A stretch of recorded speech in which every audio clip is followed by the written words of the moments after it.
Bonjour. Quand je suis montée, elle m'a dit Rabbi Ma'ak. Je ne sais pas si c'est un bon présage. Que Dieu soit avec toi.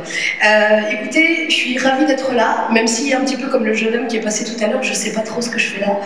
Je ne sais pas si j'ai fait quelque chose qui mérite, mais je vais vous raconter un peu mon parcours. Je m'appelle Samia Ourozman, je suis née en France de parents tunisiens, originaires de Djerba. Mon père, comme tous les épiciers, comme tous les Djerbiens, était épicier, c'est un lapsus révélateur. Et on était une fratrie de 6 enfants. Donc moi, je voulais juste vous annoncer que vous ne verrez rien sur l'écran, non pas parce que j'ai pas préparé, mais parce que j'ai envie que vos regards soient focalisés sur moi, parce que c'est mon travail d'attirer l'attention. Pourquoi est-ce que c'est mon travail d'attirer l'attention et pourquoi est-ce que j'ai commencé à faire ça? Je pense que c'est parce que, comme je vous disais tout à l'heure, on était 6 enfants, j'étais la numéro 5, il fallait trouver sa place. Ma place, c'était d'attirer l'attention, de faire le pitre à chaque fois, et j'ai fini par en faire mon métier. Alors, la première fois que je suis montée sur scène, j'avais 12 ans, c'était pour un atelier théâtre au collège, et on m'a demandé de jouer une improvisation. Le thème, c'était j'étais une jeune fille dont le copain venait de se faire écraser par une voiture, c'est très gai, en venant à mon anniversaire. Et j'ai tellement réussi à m'imprégner du personnage et à croire que j'étais ce personnage, j'ai tellement cru à la situation que j'ai réussi à pleurer et à faire pleurer toute l'assemblée. Ce jour-là, je me suis dit, c'est ça que j'ai envie de faire pleurer les gens. Je plaisante. C'est ce que je voulais en fait, c'était transmettre des émotions. C'était les vivre et les faire ressentir à ceux qui étaient autour et qui étaient là pour écouter. Je me suis dit, je vais essayer de le faire au mieux. Donc j'ai commencé le théâtre au collège, après j'en ai fait au lycée, j'en ai fait à la fac, et après j'ai passé le concours pour entrer au conservatoire de théâtre à Paris. Et sur 21, ils prenaient 4 personnes, j'ai fait partie de ces 4-là. Je ne pensais pas pouvoir être prise, parce que moi j'ai grandi en banlieue parisienne, dans le fin fond du 93, une ville tristement connue qui s'appelle Clichy-sous-Bois. Les gens doivent peut-être connaître, parce que c'est là qu'ont commencé les révoltes urbaines en 2005. Les gens appellent ça les émeutes, moi j'appelle ça des révoltes urbaines.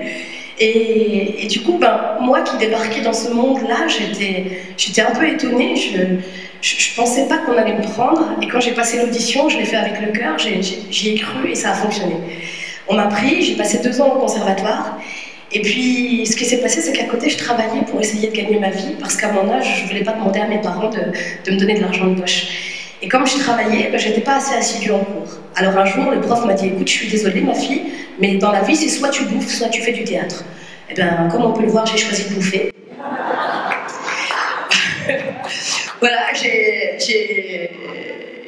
laissé un petit peu la scène de côté en sortant du conservatoire, quand ils m'ont gentiment remercié au bout de 2 ans en me disant que je n'étais pas assez assidue en cours. Et à ce moment-là, j'ai rencontré un Martiniquais converti à l'islam qui m'a appris ma propre religion. Moi, j'avais hérité d'un islam culturel où en fait, on nous apprenait que c'était haram de manger du porc, de boire de l'alcool et de coucher avec des garçons. Voilà, c'est tout ce que je savais de la religion musulmane et qu'il fallait faire le ramadan, c'est tout. Et quand tu demandais mais pourquoi ça t'as pas le droit, ils disaient c'est haram, c'est tout, c'est comme ça, c'est pas autrement. Et donc au début, je comprenais pas trop. Et quand j'ai rencontré ce garçon, il m'a appris au-delà de la peur, l'amour de Dieu. Et l'amour de Dieu, c'était autre chose. Ça donnait envie de s'y intéresser. Quand on aime quelqu'un, on peut faire des kilomètres à 5 h du matin pour aller lui chercher des croissants à l'autre bout de la ville. C'est pas une contrainte, c'est un plaisir et c'est avec amour qu'on le fait. Quand il a commencé à m'apprendre ma propre religion, lui qui était converti, il m'a donné envie de la pratiquer et j'ai commencé à me renseigner petit à petit. Au début, mes parents ne voulaient pas entendre parler de ce garçon. Tout le monde connaît sûrement le sketch où je raconte un kahlouche, il n'y en a plus des hommes sur la terre pour que tu prends un kahlouche. Ça a été très dur, on a bataillé pendant 4 ans. Surtout nous, à Djerba, on est assez conservateurs. Quand on est originaire du Nil, c'est souvent comme ça. Mes parents voulaient que je me marie avec un Tunisien, de Djerba, si possible, de la famille. Comme ça, on fait des enfants consanguins, c'est génial. Et du coup, moi, j'ai choisi une autre option, c'était de prendre un garçon qui venait de 8000 km de là. Alors ça a été un peu dur pour eux au départ d'accepter, ils ne voulaient pas en entendre parler, mais pour moi c'était lui et personne d'autre. C'est comme si j'avais dessiné l'homme idéal, que Dieu lui avait donné la vie et qui m'a dit tiens, Miskena, t'as assez galéré, prends. Et ce garçon, il a changé ma vie. À partir de cette rencontre, j'ai commencé à m'intéresser un petit peu plus à la religion, et puis un jour j'ai décidé de porter le foulard.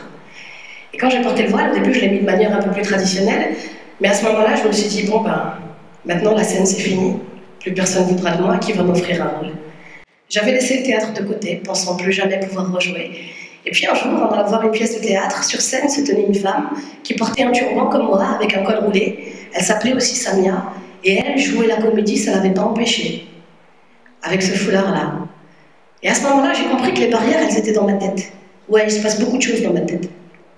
Et donc j'ai décidé de remonter sur scène pour raconter ma propre histoire.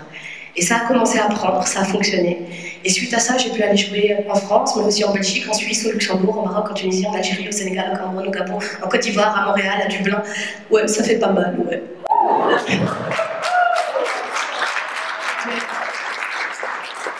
Mais j'avais comme l'impression que les médias généralistes ne s'intéressaient pas à ce que j'avais à dire. De temps en temps, je faisais des petites vidéos sur le net en fonction de ce qui me touchait de l'actualité. Et un jour, il y a une vidéo qui a fait plus de buzz que les autres, où je parlais des islamistes intégrés, djihadistes, salafistes, pianistes, cyclistes. Cette vidéo, elle est sur le net si un jour vous avez envie d'aller la regarder.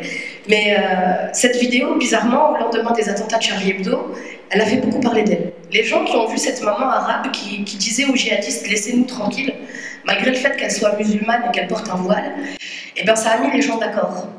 Tous les gens qui se disaient « mais on en a marre de ces gens-là qui viennent nous terroriser » et qui faisaient peut-être un peu l'amalgame entre l'islam et ça, ce terrorisme, ont commencé à être un petit peu plus apaisés peut-être grâce à cette vidéo.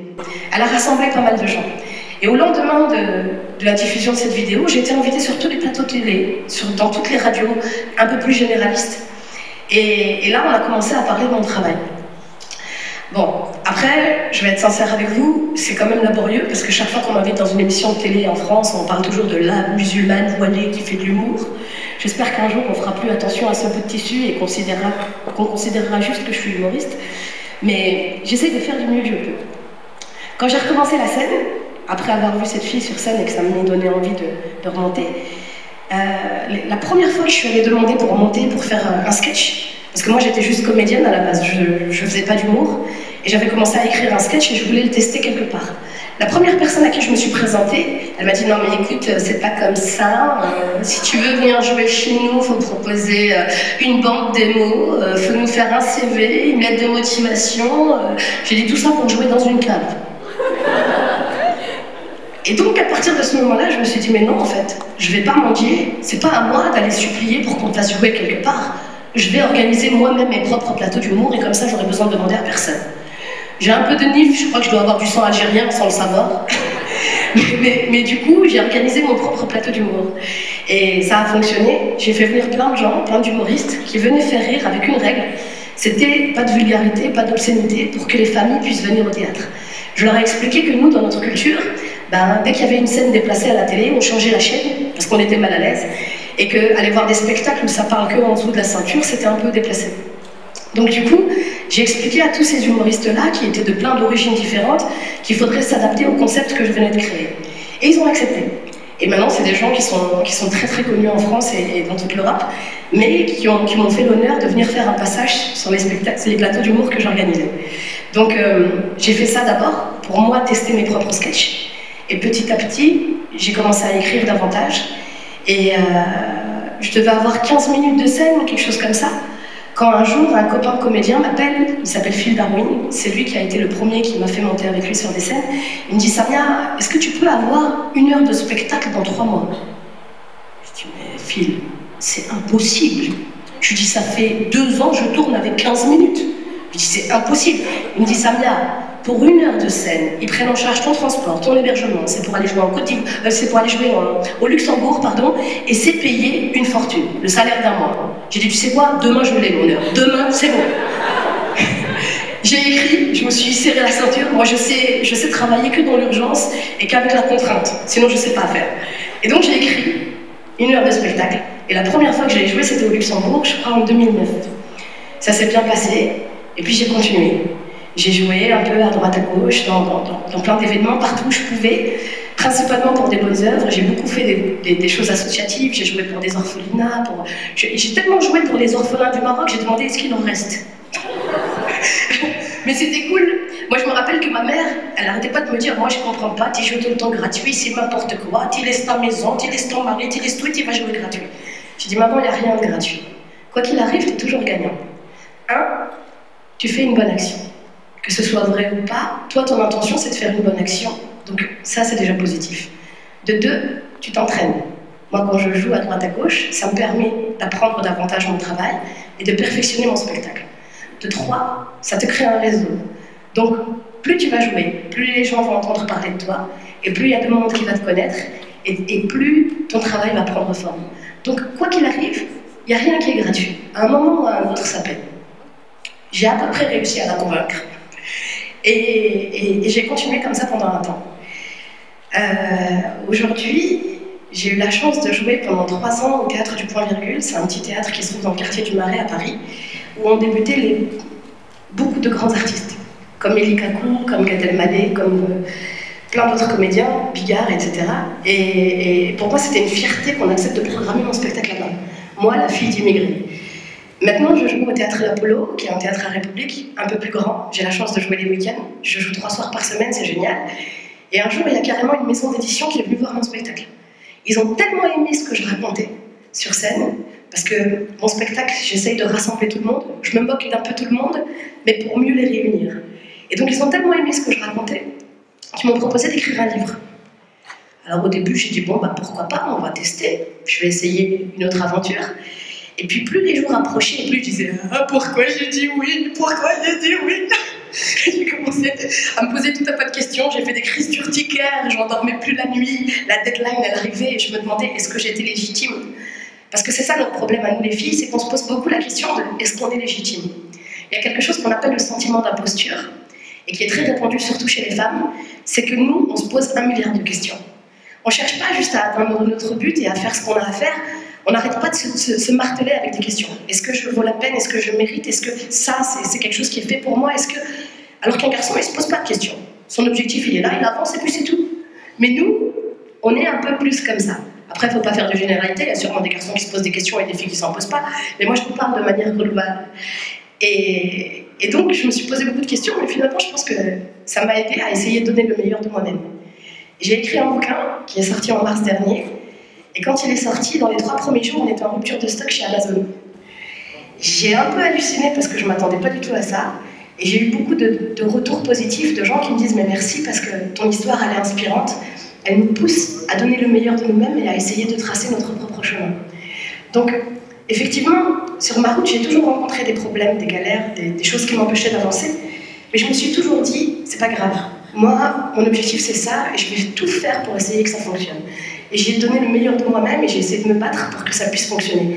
Et donc, sur tous les plans, j'ai galéré pour me marier avec l'homme que j'aimais. Il a fallu 4 ans de patience, de pleurs, de cris, de hurlements, d'envie de suicide. Et à la fin, au moment où j'y croyais peut-être le moins, les parents ont fini par accepter. La scène, c'est la même chose. Il m'est arrivé énormément de galères sur la route, il y a plein de gens qui m'ont fermé des portes, et ben c'est pas grave, je suis passée par la fenêtre. Et en fait, je pense que c'est ça qui est important, c'est de jamais laisser tomber. De toujours vouloir arriver au fond de ce qu'on a décidé de faire. Il y a autre chose aussi, c'est que moi je reste convaincue que le monde nous renvoie ce que nous on lui envoie. Moi par exemple je suis née à Paris, et à Paris tout le monde sait que les gens font presque tous la gueule. C'est triste, mais dans les transports en commun tout le monde fait la tête, les gens ne sourient pas, ils ont le train-train quotidien, le stress, tout un tas de choses. Et moi j'arrive pas à être comme ça. Dans ma vie de tous les jours, je suis toujours souriante. J'essaie d'être le plus aimable que possible, le plus agréable que possible. Et bizarrement, en face de moi, il m'arrive que des belles choses. Et je suis convaincue qu'en fait, la vie, c'est une espèce de retour, c'est un miroir. Et que les gens que vous rencontrez, si vous leur donnez le meilleur de vous-même, si vous essayez de faire du mieux que vous pouvez, il pourra vous arriver que de belles choses. Voilà, j'en suis convaincue. Et puis, voilà, le chemin, c'est qu'au début, donc c'est pour ça que je me demande ce que je fais là. mais je suis ravie parce qu'il m'arrive plein de belles choses que je n'aurais jamais imaginées. À la fin de l'année dernière, Vanity Fair a fait un classement des 50 Français les plus influents au monde et ils m'ont mis dedans. J'ai pas compris. Ils m'ont invité à une soirée chez Rothschild. J'ai passé la soirée à aller voir chaque journaliste et lui dire pourquoi ils m'ont choisi. Non, entre nous, la vraie raison. Pourquoi ils m'ont choisi? Il dit non, parce que vous avez du talent, parce que je dis non, la vérité. Pourquoi ils m'ont choisi? Et j'arrivais pas à y croire. Ma petite sœur, elle me dit ça, madame, 48e sur 50. Je dis rien que d'être dans les 50 Non, je dis, elle m'a dit, t'es 48e sur 50, les 50 Français les plus influents au monde. Je lui dis, mais rien que d'être considérée comme française, moi j'étais contente. Quelques temps plus tard, j'ai été invitée à faire partie de la délégation présidentielle du président français qui venait rencontrer le président tunisien. J'ai pas compris. J'ai pas compris. Je me suis dit, quand j'y suis allée, je me suis dit, qu'est-ce que moi, fille d'épicier, je fais ici dans le palais présidentiel? Et c'est fou, mais j'ai comme l'impression que ces 10 années de galère, où j'ai essayé de planter des graines, elles finissent par éclore maintenant. Donc je pense que vraiment, comme le disaient les autres speakers, il faut absolument rien lâcher. Quand on croit en quelque chose, il faut se donner les moyens de réussir. Parce qu'en vérité, la seule personne qui peut vous empêcher d'atteindre vos buts, c'est vous-même. Voilà, je crois que j'ai fait assez de temps, maintenant je vais vous laisser.